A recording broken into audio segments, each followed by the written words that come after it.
ये कहानी आशापुर नाम के एक छोटे से गांव की है। आशापुर गांव के लोग साधारण जीवन जीते थे। इस गांव में ज्यादातर किसान थे जो अपनी आजीविका के लिए बारिश पर निर्भर रहते थे। इसी गांव में रामू नाम का एक किसान रहता था। रामू मेहनती और ईमानदार था, लेकिन वह हमेशा अपनी किस्मत को कोसता रहता था। और आखिर कोसे भी क्यों ना, रामू बहुत मेहनत करता था, परंतु उसकी फसल कभी समय पर नहीं पकती, और जब पकती तो बारिश या सूखा सब बर्बाद कर देता। यह कहानी उसकी बदकिस्मती और एक अद्भुत मोड़ की है। एक दिन इसी तरह काम करने रामू सुबह सुबह अपने खेत पर पहुंच जाता है। रामू के पास एक छोटी सी जमीन थी जो अगल बगल से दूसरों की जमीन से जुड़ी हुई थी।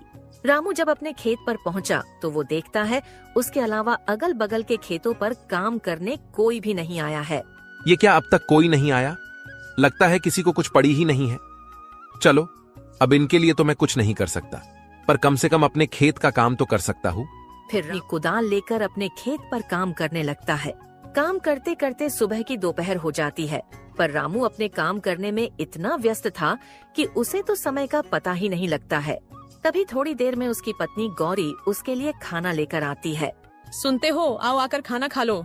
गौरी की आवाज सुनकर रामू को समझ आता है कि दोपहर हो गई है। अरे ये क्या, दोपहर हो गई? समय का तो पता ही नहीं चला। चलो, अब गौरी खाना लेकर आ गई है तो खाना खाकर थोड़ी देर आराम करके फिर काम करता हूँ। रामू गौरी के साथ खेतों के पास वाले पेड़ के नीचे बैठकर खाना खाने लगता है। क्या हुआ जी? लगता है आज कुछ ज्यादा ही थक गए हो। हाँ, आज सुबह से लगातार खेतों पर काम कर रहा था। सुबह की दोपहर हो गई, पता भी नहीं चला। तो आपने थोड़ी देर आराम क्यों नहीं किया? मैं क्या करता, अगल बगल के खेतों पर कोई काम करने आया ही नहीं, तो मुझे लगा अभी दोपहर होने में समय है, इसलिए मैं भी लगा रहा। वो तो तुम आई तो पता चला कि दोपहर हो गई। क्या हुआ, अब तक कोई आया क्यों नहीं खेतों पर काम करने? वही तो, इन लोगों का ही सही है, जब मर्जी आते हैं, जब मर्जी जाते हैं। और एक मैं हूं जो इतनी मेहनत करता हूं, फिर भी पता नहीं कैसी किस्मत है मेरी, जो हमेशा कोई ना कोई बहाने से मेरी मेहनत बर्बाद कर ही देती है। रामू को इतने परेशान देखकर गौरी उसे दिलासा देने की कोशिश करती है। आप इतना क्यों दुखी हो रहे हो? आपको पता है ना, आप मेहनत करते हो तो बस, किस्मत को क्या कोसना। आज आपकी किस्मत साथ नहीं दे रही है, पर क्या पता कल आपकी किस्मत आपका साथ देने लगे। हाँ गौरी, पर ये कल कब आएगा, कब मेरी किस्मत मेरा साथ देने लगेगी? मैं जब सोचता हूँ कि इस बार कोई परेशानी नहीं होगी, तो फिर कहीं ना कहीं से कोई ना कोई परेशानी आ ही जाती है। कभी कभी तो मुझे लगता है कि विधाता को भी मुझे परेशान करने मजा आता है। आप निराश मत होइए, देखिए, आप बस अपने मेहनत पर ध्यान दीजिए। मुझे पूरा भरोसा है कि आज नहीं तो कल आप खुद मुझे कहेंगे कि लगता है किस्मत मेरा साथ दे रही है। देखते हैं गौरी, ये समय कब आता है। रामू को खाना खिलाकर गौरी वहाँ से चली जाती है और रामू फिर से अपने खेत में काम करने लगता है। रामू अपने खेत में काम कर ही रहा होता है, तभी वहाँ बगल वाले खेत का मालिक हरि आता है। रामू को काम करता देख हरि उसे आवाज लगाता है। और रामू भाई, क्या हाल है? लगता है आज कुछ जल्दी ही आ गए थे खेत पर काम करने। जल्दी जल्दी कैसी हरि भाई, दोपहर हो चुकी है। तुम आज कुछ ज्यादा ही देर से आए हो। हाँ भाई, आज थोड़ा देर से उठा था तो सोचा दोपहर का खाना खाकर ही जाता हूँ खेत पर तुम्हें क्या हुआ है रामू भाई? खेत को देखकर लग रहा है तुम्हारा पूरा काम हो गया है, पर तुम्हारे चेहरे को देखकर लग रहा है काम अब तक शुरू भी नहीं हुआ है। नहीं भाई, ऐसी कोई बात नहीं है, वो बस अपनी किस्मत को लेकर थोड़ा परेशान था। अरे रामू भाई, कब तक अपनी किस्मत को कोसते रहोगे और कब तक किस्मत के भरोसे चलते रहोगे? अब किस्मत को कोसू नहीं तो क्या करूं भाई? तुम तो जानते ही हो ना, पिछले साल बाढ़ आई, फिर सूखा पड़ गया था, और अब जब इस साल कोई प्रकोप नहीं है तो दिन ब दिन मंडी में अनाज के दाम गिर रहे हैं। भाई मुझे एक बात बताओ, हम दोनों के खेत एक दूसरे के अगल बगल में हैं, यानी तुम्हारे खेत में जो आफत आई होगी वही मेरे यहाँ भी हुआ होगा, पर मैं तो नहीं कोस रहा अपनी किस्मत को। हाँ, मैं भी मानता हूँ कि किस्मत का साथ बहुत जरूरी होता है, पर सुनो भाई, मेहनत का फल जरूर मिलता है। कभी कभी हमें किस्मत को बदलने के लिए खुद कदम उठाने पड़ते हैं। मैं कुछ समझा नहीं भाई, जरा विस्तार से बताओ। रामू भाई, तुम खेती के अलावा क्या करते हो? रामू हरि का ये प्रश्न सुनकर थोड़ा चौंक जाता है। उसे लगा कि शायद हरि के पास कोई ऐसी बात है जो उसकी समस्या का समाधान कर सकती है। हरि भाई, मेरे पास खेती के अलावा और कोई काम नहीं है। मेरे पिता और दादा भी यही करते थे। पहले दादा की जमीन पिताजी को मिली थी, और अब मुझे, तो हम हमेशा से अपनी जमीन पर ही निर्भर रहे हैं। देखो भाई, वो पहले का समय था जब खेती किसानी से तुम अपना और अपने घर वालों का पालन पोषण कर सकते थे, पर अब तुम्हें उसके अलावा भी कुछ करना पड़ेगा। हरि भाई, खेती के अलावा क्या करूं? भाई मैं तुम्हें बताऊंगा, नहीं दिखाऊंगा। पहले तुम फटाफट से अपना सारा काम निपटा लो और मैं मेरे खेत का काम कर लेता हूँ, फिर मैं तुम्हें मेरे साथ अपने घर ले जाता हूँ। ठीक है भाई, मैं अभी अपने खेत का काम निपटा लेता हूँ। फिर दोनों जान अपने अपने खेतों में काम करने लगते हैं। रामू ने अपने खेत का काम सुबह जल्दी आकर शुरू किया था, इसीलिए उसका काम जल्दी हो जाता है। रामू अपने खेत का काम करके हरि के खेत के पास जाकर खड़ा हो जाता है और हरि को काम करता देख मन ही मन सोचता है, हरि भाई की मदद कर देता हूँ ताकि उनके साथ उनके घर जाकर पता कर सकूं कि वो क्या दिखाना चाहते हैं। हरि भाई रुको, मैं आपकी मदद कर देता हूँ ताकि आपका भी काम जल्दी हो जाए। ठीक है भाई। फिर क्या था, रामू भी हरि के खेत में उसके काम में मदद करने लगता है। रामू के मदद करने की वजह से हरि के खेत का काम भी जल्दी हो जाता है। धन्यवाद रामू भाई, आपकी वजह से आज मेरे खेत का काम जल्दी हो गया। धन्यवाद किस बात का भाई, आप भी तो मेरी मदद करने वाले हो, तो मेरा भी तो फर्ज बनता है आपकी मदद करना। हाँ भाई, चलो मेरे घर चलते हैं। फिर दोनों जान वहाँ से हरि के घर की तरफ चले जाते हैं। चलते चलते दोनों हरि के घर के पास पहुँच जाते, पर घर में जाने से पहले हरि रामू को बाहर ही रोक लेता है। रामू भाई, तुम बहुत परेशान थे, इसीलिए मैं तुम्हें अपने साथ अपना ये राज बताने लाया हूँ। पर मैं जो तरीका तुमको बताऊंगा और घर पर जो चीजें तुम देखोगे वो तुम किसी और को नहीं बताओगे। हरि की ये बात सुनकर रामू थोड़ा चौंक जाता है और सोचने लगता है, मुझे कुछ गड़बड़ लग रहा है, वरना हरि भाई ऐसी बात नहीं करते। पता नहीं वो घर पर मुझे क्या दिखाने वाले हैं। अरे रामू भाई, कहाँ खो गए? डरो मत, मैं तुम्हें जो दिखाने वाला हूँ उसकी मदद से तुम्हारी मेहनत कभी बर्बाद नहीं होगी, चाहे सूखा पड़े या बाढ़ ही क्यों ना आ जाए।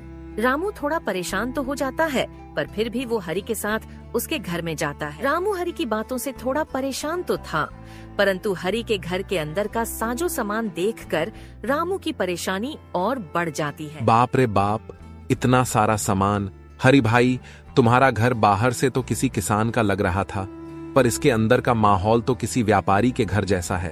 भाई अभी तो कुछ नहीं है, मैं तुम्हें जो दिखाने वाला हूँ उसे देखकर तो तुम्हारे होश उड़ जाएंगे। हरि की बातें सुनकर रामू की बेचैनी बढ़ने लगती है। हरि भाई, तुम मुझे वो दिखा दो जो दिखाने लाए हो, क्योंकि तुम्हारी बातें सुन सुनकर अब मैं बेचैन होने लगा हूँ। ठीक है भाई, तुम यही रुको, मैं अभी वो सामान लाकर दिखाता हूँ। हरि वहाँ से अपने दूसरे कमरे में चला जाता है और रामू उसका वहीं रुककर इंतजार करने लगता है। थोड़ी देर में हरि अपने साथ एक गोनी लेकर आता है। हरि भाई, ये क्या लाए हो अपने साथ? भाई इसी में तो है वो चीज जो तुम्हारी हर समस्या को दूर कर देगी। ऐसा क्या है इस गोनी में? हरि उसे वो खोलकर उसमें रखी चीज दिखा देता है। भाई ये क्या? ये तो चावल है। रामू भाई, ये कोई मामूली चावल के दाने नहीं हैं, ये मैंने चीन से मंगाए हैं। मैं कुछ समझा नहीं भाई, तुमने चावल के दाने चीन से क्यों मंगाए? और ये चीन के चावल मेरी किस प्रकार मदद कर सकते हैं? भाई मैंने जैसे कहा था, ये कोई मामूली चावल नहीं है। ये जो तुम मेरे घर पर साजो सामान देख रहे हो, सब इसके बदौलत ही आया है। मैं कुछ नहीं समझा भाई, ये कोई जादुई चावल है क्या? हाँ भाई, कुछ वैसा ही सोचो जैसे कि हर बार हमारी फसल किसी न किसी कारण से बर्बाद हो जाती है, तो मैं क्या करता हूँ, बची कुची फसल में इसे मिलाकर बेच देता हूँ। इससे मेरा बहुत मुनाफा होता है।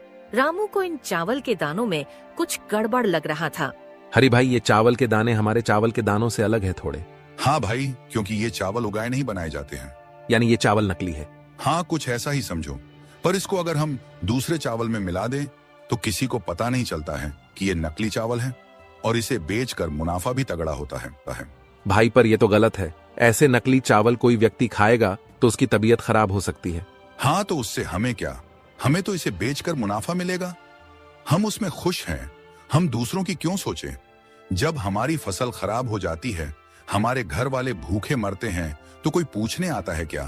तो हम क्यों दूसरों की सोचकर अपना नुकसान कराएं? नहीं भाई, ये गलत है। मैं अपने फायदे के लिए किसी की जान से नहीं खेल सकता, भले ही मैं कितनी भी तकलीफ में क्यों ना रहूं, पर मैं किसी और के जान के साथ खिलवाड़ नहीं कर सकता। रामू भाई, एक बार फिर से सोच लो, ये चावल तुम्हें बहुत अमीर बना सकते हैं, और तो और इनके होते हुए तुम्हें अपने फसल की ज्यादा चिंता भी नहीं करनी होगी। जितना भी हुआ बाकी का ये संभाल लेंगे। नहीं भाई, ये काम मुझसे नहीं हो सकता है, चाहे कितना भी फायदा क्यों ना हो।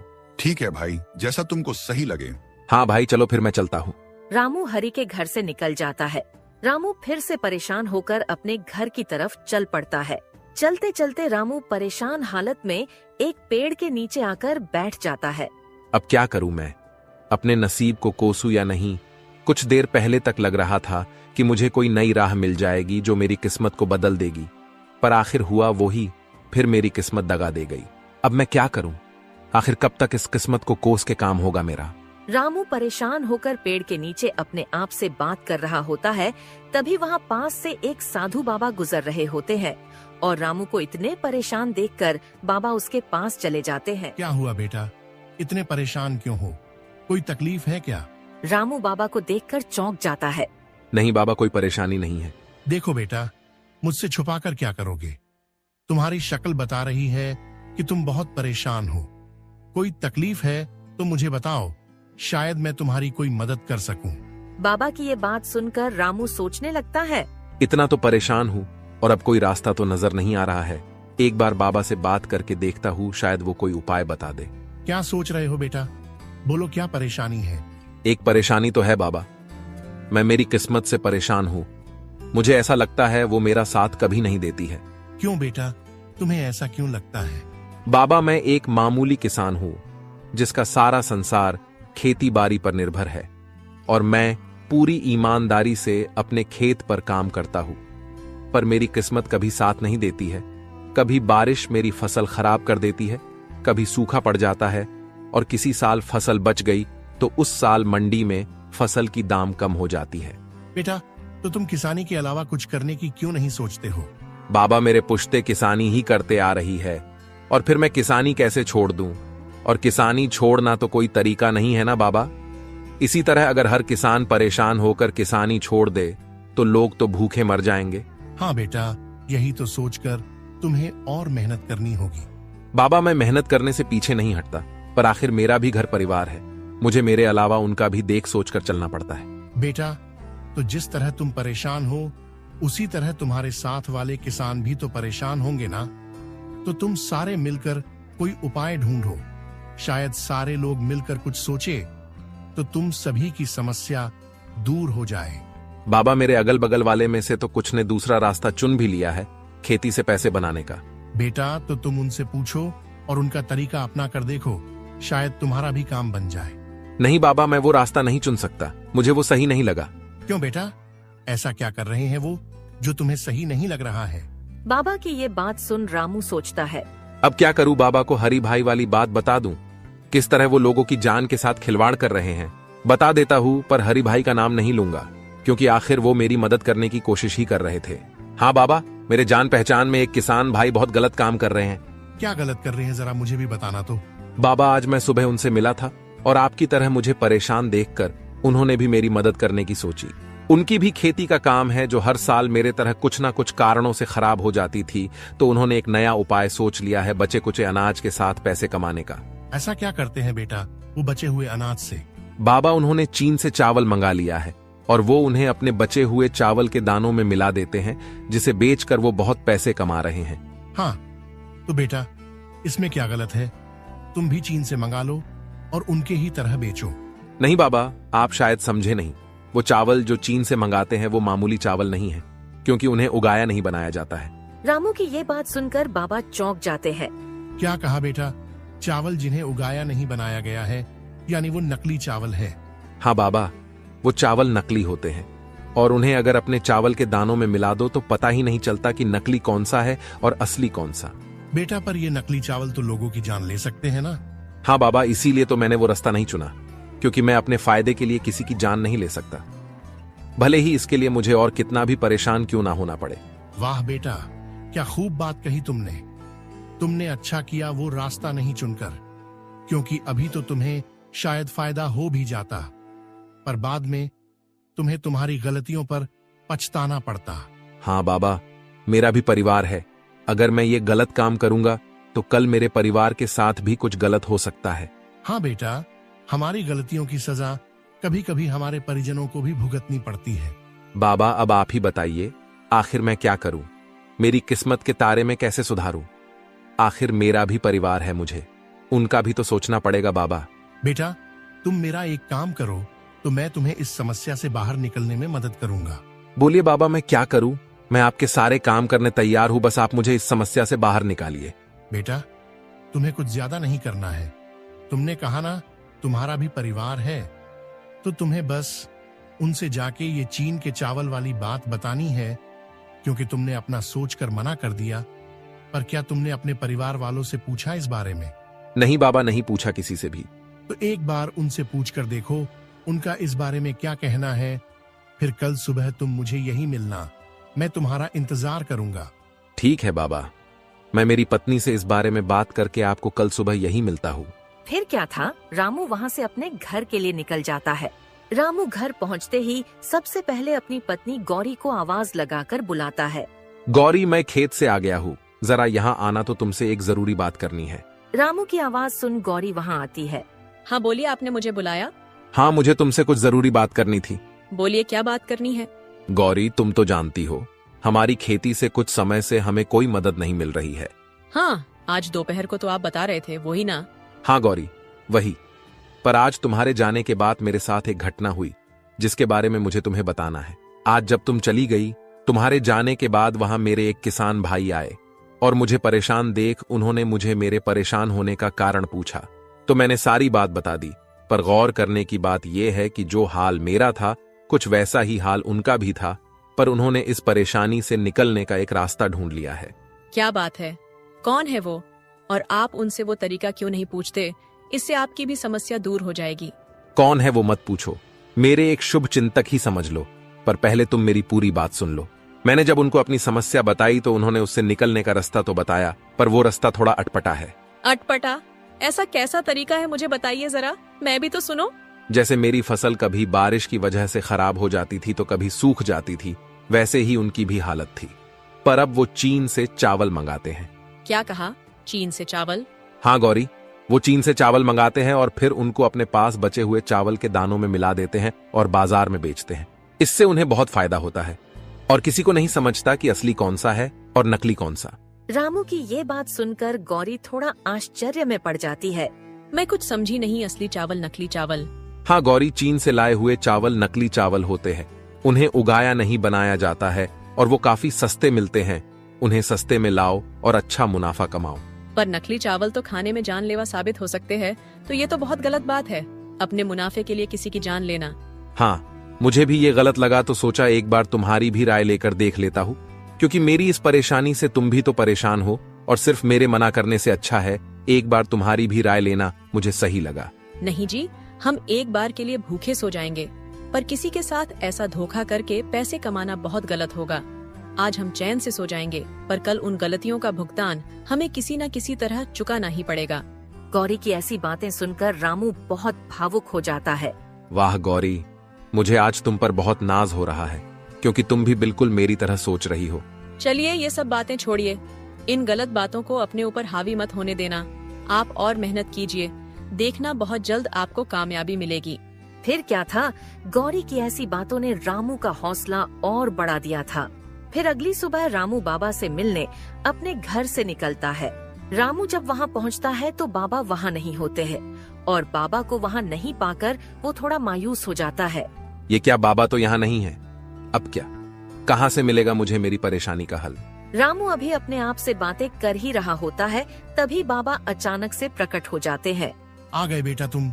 बाबा को अचानक से प्रकट होता देखकर रामू थोड़ा डर जाता है और अपने मन में सोचने लगता है, बाप रे बाप, ये तो कोई मायावी बाबा लग रहे हैं। अभी के लिए मेरा यहाँ से निकलना ही सही रहेगा। अरे बच्चा, डरो मत, ये तो मेरी एक छोटी सी शक्ति है, मैं कोई मायावी नहीं हूँ। नहीं बाबा, मैं डरा नहीं था, बस थोड़ा चौंक गया था।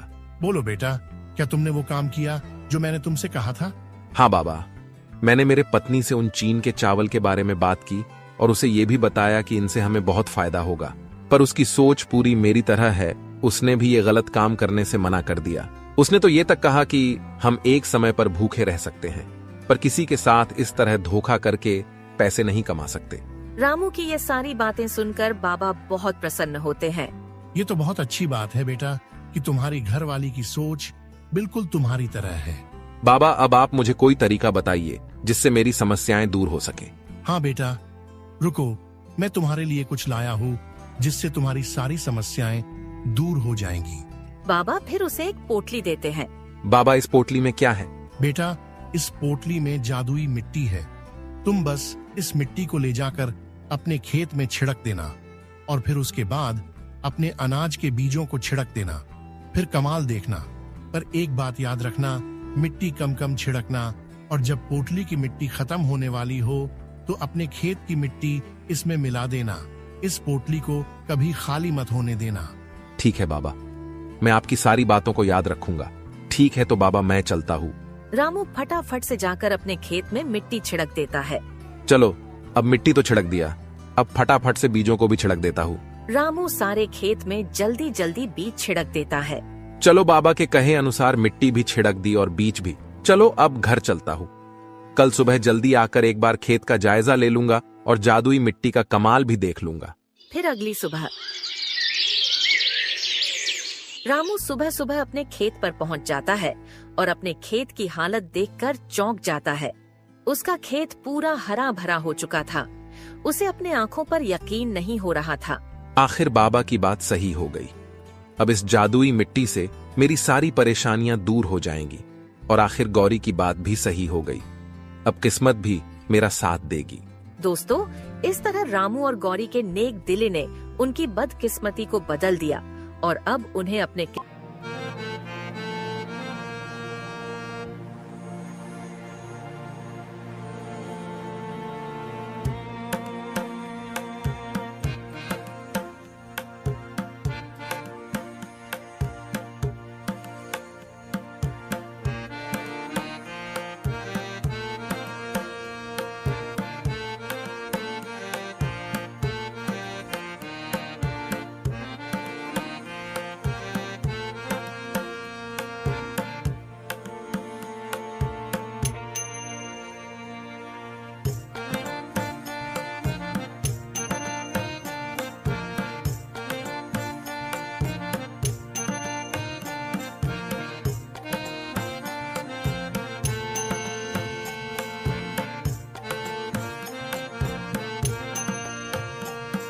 हमारी कहानी आपको अच्छी लगी हो तो हमारे चैनल को लाइक और सब्सक्राइब करके एक प्यारा सा कमेंट जरूर करें। Thanks for watching.